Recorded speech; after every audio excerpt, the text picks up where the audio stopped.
There is something about this time of year that brings about this busyness, and it causes us to overlook the stillness that comes with being in God's presence.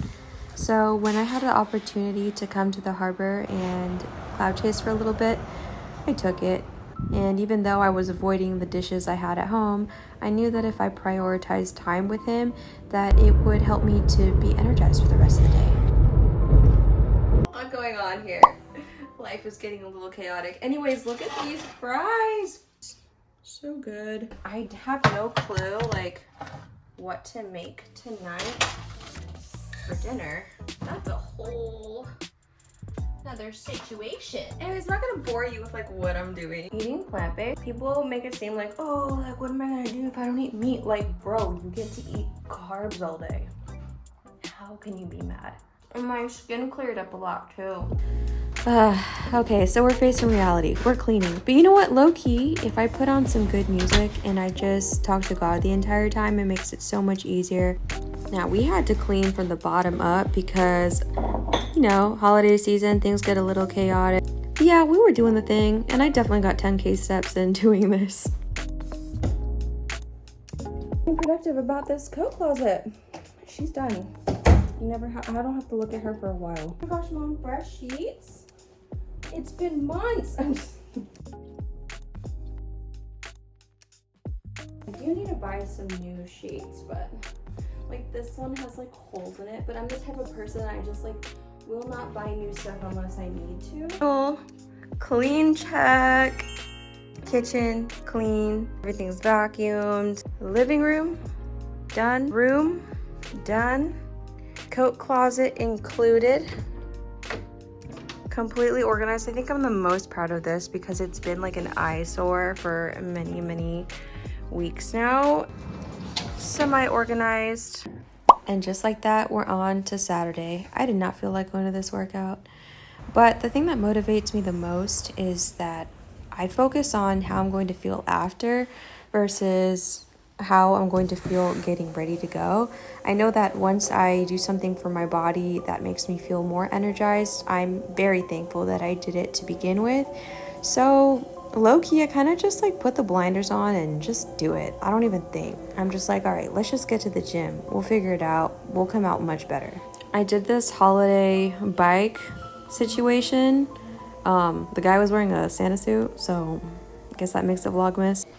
So when I was younger, I used to approach goals very differently. I used to focus so much on the outcome and not so much on why I wanted things.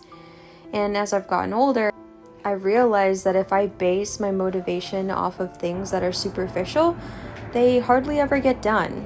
And so when I start building my why over bigger things, things that are more long-term, that affect other people, that affect my joy, that help me to prioritize my mental health and well-being, then I'm more motivated to do them.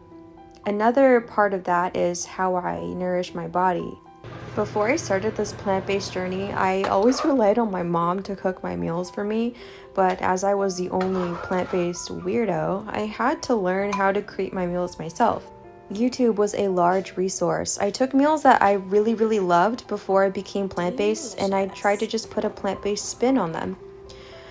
So yeah, health has been a huge part of my journey lately, and I feel like God led me to it, especially seeing my family and how there's illness. I honestly feel like illness is environmentally triggered.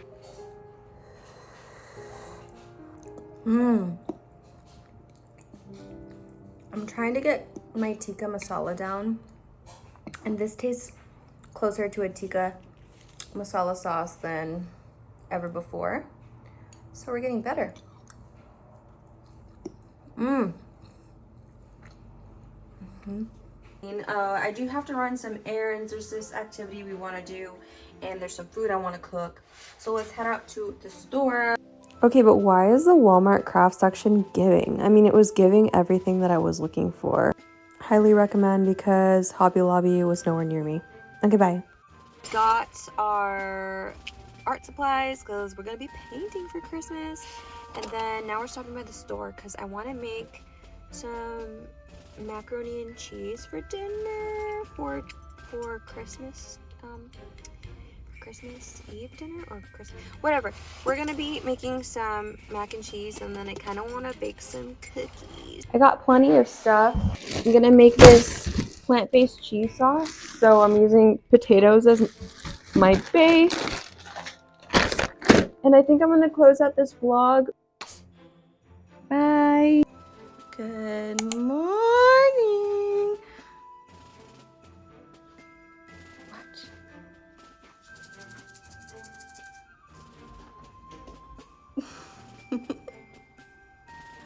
Oh, bud. Okay, come here.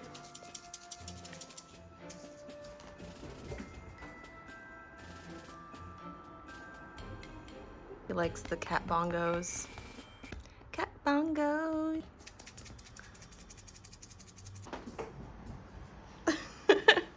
Good job, honey. Wow, you're very impressive. Right now behind me I have some potatoes and carrots boiling because I'm gonna make a potato-based cheese sauce as we discussed yesterday. And I have a bag full of stuff that I'm bringing over to my parents' house, along with my art supplies that I'm going to be taking with me. So I'm trying to pack everything. See how these are doing. Okay, they still need some time, so we're just going to let them boil for a while. I have church at 5 and it's 1:47, so I'm trying not to get overwhelmed, but I don't know, for some reason I always leave everything last minute for whatever reason. I don't know why I do that. Anyways, I'm kind of sad. This is the last day of Vlogmas, period.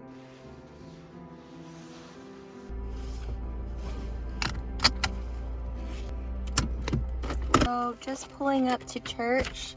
There's a Christmas service.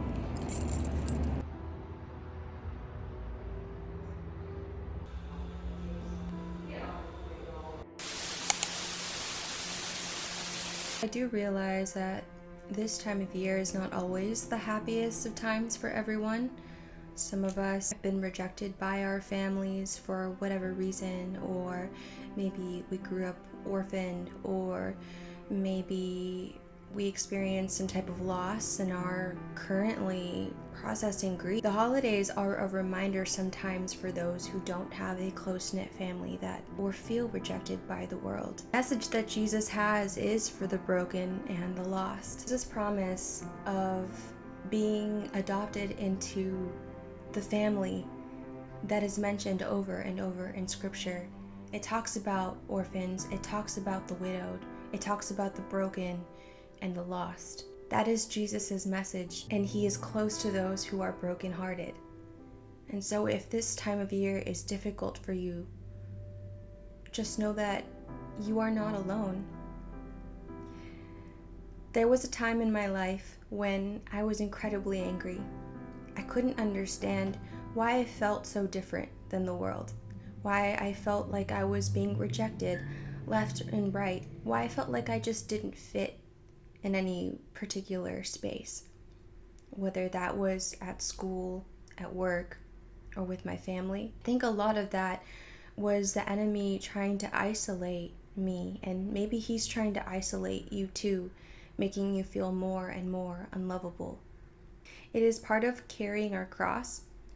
In the midst of our suffering, sometimes that is where God's grace is found the most. In 2020, I was going through one of the hardest times of my life. There came a point when the emotion inside of me welled up so much that I felt that I had to medicate myself to a point where I no longer was being myself. A drug-induced psychosis. I was hospitalized for 3 days. What got me into the hospital was the thing that hurt the most. I felt hurt and betrayed by my friends.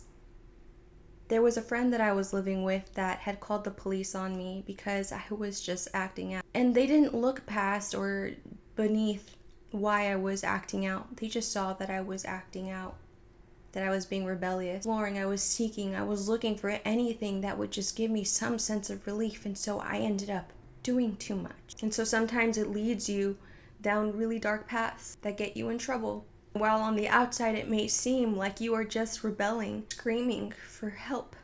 And in the process, I got myself in so much trouble.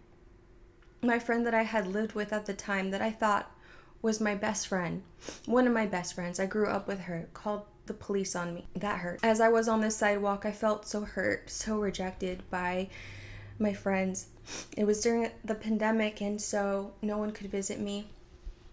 I was in the hospital for 3 days being observed, and the people in the hospital were just handling me very roughly. It was painful. It landed me in a psych ward. What I learned in that psych ward is that there were a lot of people in the world like me. I saw myself in a lot of these women. Some were homeless, some were addicts, some had children. And in this hospital, in the midst of my suffering, when I was at the peak of feeling angry for being rejected, I couldn't see my family. When I got on the phone with my mom, I was just angry. I was so upset that my friend, who I trusted, sent me to this place. I didn't know what God was doing in that moment. You do not know what I am doing right now, but one day you will. It is in the midst of your suffering that God meets you. He meets you in that dark place when you feel like you can't reach for anything else. In the quiet stillness of being in isolation, God met me there. I got so desperate that when I went to the restroom to look at myself, I could no longer recognize who I was. I was disheveled. I had bags under my eyes. I looked tired. My hair was matted because we weren't given any brushes in there. It wasn't all that bad though. I met a lot of amazing women. But one thing I do remember is that the will and the fight in me had not been burnt out. I didn't want to stay in this dark place. I asked God to help me. It was something that was pulled out from deep, deep, deep within me. The human spirit was made to worship God. And in that moment, I felt I had nothing else. So I prayed. And just a few moments later, a woman walks in. A woman who was a deep contrast to what I had experienced in the hospital prior. This woman comes out of nowhere after this prayer. She had bright white hair with streaks of purple in it. She was different. She carried God's presence. She was kind and compassionate and patient. Every day we got an hour outside in the sunlight, and she joined us outside on the patio. She then went on to teach us how to create a gratitude journal, and she challenged us to have this journal, which is why I journal to this day. We're in John chapter 14. We're also going to be grabbing pieces from John chapter 15. No, I will not abandon you as orphans. I will come to you. Soon the world will no longer see me, but you will see me. Since I live, you will also live. When I am raised to life again, you will know that I am in the Father, and you are in me, and I am in you. Those who accept my commandments and obey them are the ones who love me. And because they love me, my Father will love them, and I will love them, and reveal myself to each of them. What stood out to me in that verse was, he said, soon the world will no longer see me, as in his physical body, but you will see me. There's so many times when I feel like Jesus is in disguise in so many things right in front of us. Sometimes we can be in prayer and he will place his hand over our heart, healing it little by little. Promises that in this world, though you may feel like you are alone, he will not leave you alone. He says, I will be with you. Chapter 15, where Jesus specifically says, if the world hates you, remember that it hated me first. The world would love you so as one of its own if you belong to it, but you no longer are part of the world. I chose you to come out of the world, so it hates you. Since they persecuted me, naturally they will persecute you. The hatred of the world, the rejection. But knowing that you are adopted by your Father in heaven, how much peace does that bring? Because Jesus says, I'm leaving you with a gift in chapter 14, verse 27. Peace of mind and heart. And the peace I give is a gift the world cannot give, so don't be troubled or afraid. Remember what I told you. He also promises that in him you will produce much fruit. And if you stay in him, your job is to produce fruit. That fruit are the fruits of the Spirit. Love, joy, peace, gentleness, kindness, patience. It says in the beginning of chapter 15, verse 1, I am the true grapevine and my Father is the gardener. He cuts off every branch of mine that doesn't produce fruit, And he prunes the branches that do bear fruit so that they will produce even more. So when he says he prunes the branches that do bear fruit so that they will produce even more, did you know that a gardener, when they're pruning a plant, it means that they're literally taking shears and cutting away at parts of the plant that are no longer necessary? In your walk with God, he is still pruning you. And as you bear more fruit, he will continue to prune you. It's a process of sanctifying you and just making you more and more whole, producing more and more fruit to have you live a life and live it abundantly. It says, remain in me and I will remain in you. For a branch cannot produce fruit if it is severed from the vine, and you cannot be faithful unless you remain in me. Yes, I am the vine, you are the branches. Those who remain in me and I in them will produce much fruit. For apart from me you can do nothing. So that you will be filled with my joy. Yes, your joy will overflow. This is my commandment. Love each other in the same way I have loved you. There is no greater love than to lay down one's life for one's friends. You are my friends. If you do what I command, I no longer call you slaves, because a master doesn't confide in his slaves. Now you are my friends, since I have told you everything the Father told me. You didn't choose me, I chose you. I appointed you to go and produce lasting fruit. After feeling rejected from being sent to the psych ward, I had to process the anger that came with feeling rejected. And as I began to discover who God is, what his character looks like, I came to realize that I had to forgive. I had to forgive my friend. She was just doing what she knew. She helped me in many more ways than she could ever know. I thank her because of that experience. I was finally shook to a point where I had to ask God for help. And so even though I felt rejected by her in that very moment, I'm so thankful that she did what she did. We are called to forgive, to repent of the anger that we've been holding inside of ourselves. And in that, there is so much freedom, because you know that all of us are not perfect. We've hurt other people have hurt us, the world has rejected us many times, but then there was God. So today, choose to forgive, and remember that you are not alone. Jesus, before he left, said, I do not leave you alone here as orphans. I have called you. I am with you. I have called you to produce much fruit in your life. You need to put God front and center. When people see you walking into a room, they need to know that you are the girl who says Jesus is the one who does what he does, and in him you will produce much fruit. Oh, somebody's ready for an adventure. Going to Grandma Grandpa's? Oh, I'm ready if you're ready. Let's go.